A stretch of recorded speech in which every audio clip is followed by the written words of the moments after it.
Classificação indicativa. Livre para todos os públicos.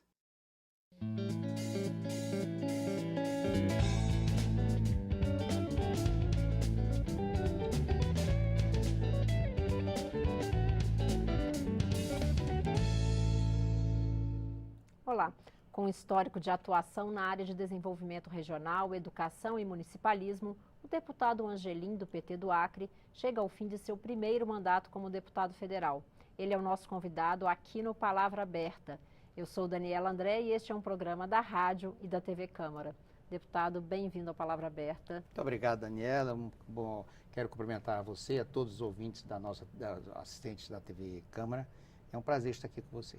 Deputado, como é que o senhor avalia esse período aqui, essa experiência que o senhor teve aqui na Câmara? O senhor já vinha de outras experiências políticas, de cargos eletivos no Estado. Como que foi aqui o contato com a Câmara? Foi um aprendizado, porque a minha experiência é de professor universitário e fui prefeito durante 8 anos, né? Mas cargos mesmo do parlamento foi o primeiro e aprendi muito. Obviamente que a gente se decepciona um pouco, mas também tem muitos avanços no aprendizado quando você consegue realizar sonhos no ponto de vista da fiscalização da legislação, na elaboração de novas leis, na apresentação de projetos. E eu aqui na Câmara, nesses 4 anos, Daniela, eu me realizei muito nas comissões. Para mim, foi o que eu priorizei aqui na Câmara, foi as comissões de educação, de desenvolvimento urbano, desenvolvimento regional e da Amazônia, do idoso e a legislativa, né? Porque eu acredito que é lá que acontecem as coisas, né? Já no plenário, também fiz muitos pronunciamentos, mas lá é mais um jogo político, né? Mas as coisas as decisões já chegam um pouco encaminhadas, vindo das comissões. Mas o trabalho de conteúdo se faz nas comissões, num amplo debate com a sociedade ou com os seus pares, e eu me identifiquei muito com esse trabalho, que é um trabalho mais técnico, vamos dizer assim, que é o meu perfil. Deputado, e quais projetos o senhor acha que foram, assim, dos que o senhor teve militância mais próxima, ou como relator, ou como autor? Quais o senhor acha que foram os destaques? Eu protocolei em torno de 21 projetos de lei. Um que me chama muito a atenção é um que altera a Lei 11.520 dos Rancenianos, que diz o seguinte, essa lei que é de 2007, de que todo ranceniano que passou por colônias, casas de passagem ou hospitais dos rancenianos à época, tem direito a um benefício, a uma pensão vitalícia, né? E eu alterei esse projeto de lei, que está tramitando, passou já em algumas comissões, para que também aqueles ancenianos que não tiveram acesso a esses hospitais, essas colônias, mas foram identificados na floresta ou nas periferias, e foi comprovadamente portador e é portador de ancenianos, tem as sequelas, que ele possa também ter direito a esse benefício. Por que privilegiar só aqueles que estavam identificados dentro de um hospital ou dentro de uma casa de passagem? O outro projeto também é um que altera o Estatuto do Idoso, em seu artigo 1º, que diz lá que a minha projeto de lei é que todo imóvel habitacional financiado por recursos públicos ou subsidiados, destinado ao idoso, tem que ser adaptado. Não dá para você receber um imóvel com 60, 70 anos da mesma forma que um garoto de 18, 20, 25 anos. Ele tem que ir adaptado. Seriam programas como Minha Casa Minha Vida? Sim, qualquer programa que seja edificado com recursos públicos, né? Então, o Estatuto já diz que um percentual X tem que ser destinado ao idoso, mas esses imóveis são destinados ao idoso da forma que é destinado a qualquer faixa etária. E eu acho que do idoso tem que ter uma adaptação de acessibilidade, para poder dar segurança, né, ao idoso. E outros projetos que eu achei extremamente importante é o que cria a economia criativa. A economia solidária, eu sou o presidente da Frente Parlamentar de Apoio à Economia Solidária, estava tramitando aqui desde 2012, nós conseguimos aprovar a nível de Câmara e agora está no Senado. Agora, não existia nenhuma legislação sobre a economia criativa, que é muito mais forte que a economia solidária até. E nós já apresentamos esse projeto de lei, já foi aprovado em muitas comissões aqui e depois será levado para o Senado. Então, entre os 21 projetos de lei, eu destaco esses que eu considero da maior importância. Complementando um pouco sobre a economia criativa, deputado, é um setor que movimenta, são vários setores que trabalham em diferentes segmentos, mas que movimentam muito dinheiro, né? E não tem seu marco regulatório. É impressionante, né? Porque nós temos, você diz, movimenta milhões de empregos, pessoas que se dedicam a esta área, como também recursos, né? É um percentual significativo do PIB brasileiro. E não tem um marco regulatório. Nós, então, nos assessoramos com pessoas especializadas da área, elaboramos esse projeto de lei que está tramitando, e também, em comum acordo com esse projeto de lei, criação de um fundo a ser financiado pelo BNDES para empreendimentos de economia criativa, pequenos empreendimentos de economia criativa.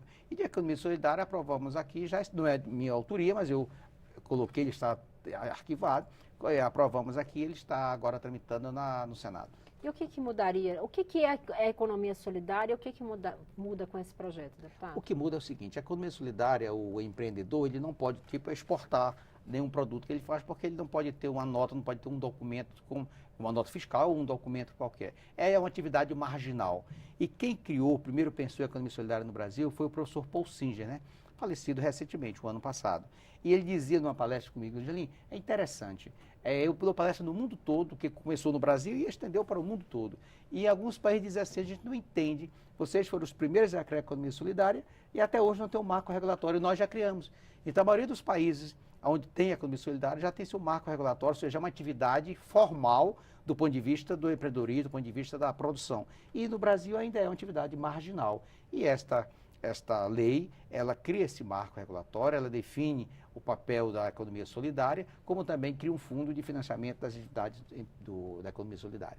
Agora, deputado, muita coisa mudou aí no Brasil nesse período que o senhor estava aqui. Como é que foi acompanhar tantas modificações? Conversando com os mais antigos, não de idade, mas de Câmara, eles dizem que foi uma legislatura das mais movimentadas, efervescentes do ponto de vista político dos últimos anos, né? Em 4 anos nós tivemos impeachment de presidente, nós tivemos destituição do presidente da casa, né? Tivemos prisão de políticos importantes de todos os partidos, ou seja, aqui houve debates extremamente sensíveis e que tinham clamor perante a sociedade. Também eu vi aqui uma coisa que é uma falha, para mim é um equívoco da Câmara Federal, do Congresso Nacional, você se omitir em algumas questões para deixar o judiciário ter o protagonismo de legislar, que não é o seu papel. Inclusive, hoje há uma entrevista nos últimos dias do ministro Toffoli, onde ele diz, não, eu acho que nós temos agora de cuidar da parte do judiciário, né, e deixar que o Congresso legisle. Está corretíssimo. Mas isso não é a questão do judiciário, isso foi um equívoco, uma missão do próprio Congresso Nacional. O senhor acha que faltou condições políticas de enfrentar temas mais polêmicos? Eu penso assim, dificílimo um Congresso, uma Câmara, um regime democrático com 25, 28 partidos. É incrível você chegar a qualquer acordo, a qualquer consenso, né? É muito difícil. Não sou também a favor de 2 partidos, né? Como tem nos Estados Unidos, basicamente, mas que haja um número que seja adequado para se fazer as devidas conversas, o devido diálogo. Porque a arte da política é o diálogo, a conversação é você respeitar a divergência, construir na divergência, né? Eu acho que isso é importante. Pegar o melhor de cada lado, né? E aqui os interesses são muito difusos, os interesses são muito distintos, né? E houve debates muito acirrados, assim, por questões que poderiam ser resolvidas se sentando, se colocando de lado as questões pessoais ou de grupos e vendo o interesse coletivo. Eu aprendi na minha vida, seja como professor, como gestor, que você tem que respeitar o interesse coletivo. Eu acho que como diziam alguns escritores, entre a dúvida, caminho com a massa, né? Entre a dúvida fica com o coletivo, que é a maioria, né? Deputado, e na questão regional, como é que o senhor avalia aí o Acre de 2014 e o Acre de 2018? O que deu para levar até o Estado e trazer do Estado para cá? Há uma coisa que eu não concordo, assim, há uma dependência dos municípios brasileiros, porque eu sou municipalista, né? Dos municípios brasileiros, dos 5.570, por a questão ou das transferências constitucionais, que é o Fundo de Participação dos Municípios, ou de emendas parlamentares. Quando você chega no município desses estados, em regiões mais distantes, do norte e nordeste principalmente, a primeira coisa que o prefeito pergunta é quanto é que você vai passar aqui para o município da emenda parlamentar, como se a emenda parlamentar fosse tudo que um deputado pode fazer pelo aquele município. E eu acho que é pouco do tamanho das necessidades, das expectativas da municipalidade. Então eu acredito que, primeiro, o governo tem que trabalhar muito o fortalecimento do município. É no município que as pessoas moram, Daniela. Ninguém mora em estado nem na União, a gente mora no município. E quando houve a nossa Constituição Cidadã, do querido Ulisses Guimarães, que eu sou fã daquela liderança, né? Como estamos, cara, em liderança do posto de Ulisses Guimarães, que ele, na Constituição de 88, você houve uma inversão de valores, a meu ver, do ponto de vista dos entes federativos. Houve uma concentração de recursos na mão do governo federal, da União, e uma descentralização das obrigações, da execução dos vários projetos e programas e planos a nível municipal.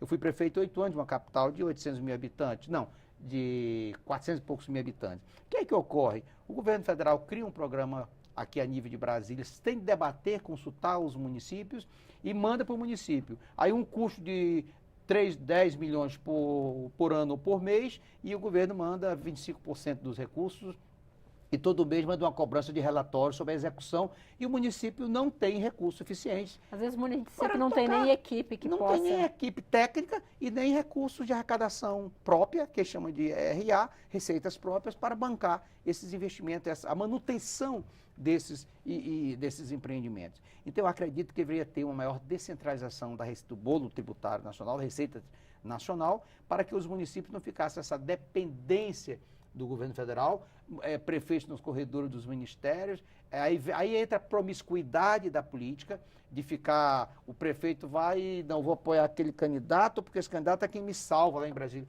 Não, o prefeito não está ali para estar de pires na mão, ele foi eleito democraticamente. Por isso que eu digo, todo prefeito, todo senador, deputado federal, governador e prefeito deveria ser primeiro o prefeito. Porque é o cargo eletivo, Daniela, que está mais próximo das pessoas, está mais próximo do cidadão. É onde as coisas acontecem. As queixas, onde as coisas acontecem. Onde as coisas acontecem é no município. Todos nós nascemos em algum município. Aí eu moro em Brasília, onde você nasceu? Município tal. Então a gente nasce no município. É lá que as pessoas veem o que acontece no centro de saúde, na sua igreja, na escola do seu filho, não é verdade? Verdade. Então tem que ser fortalecido.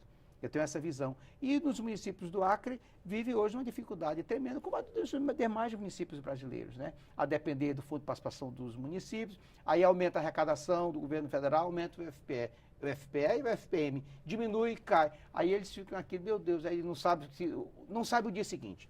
Como planejar a médio e longo prazo com uma receita variável desta forma? E o problema do Brasil, Daniela, não tenho dúvida, ao longo da história, nós estávamos conversando, ao longo da sua história, é a falta de planejamento a longo prazo.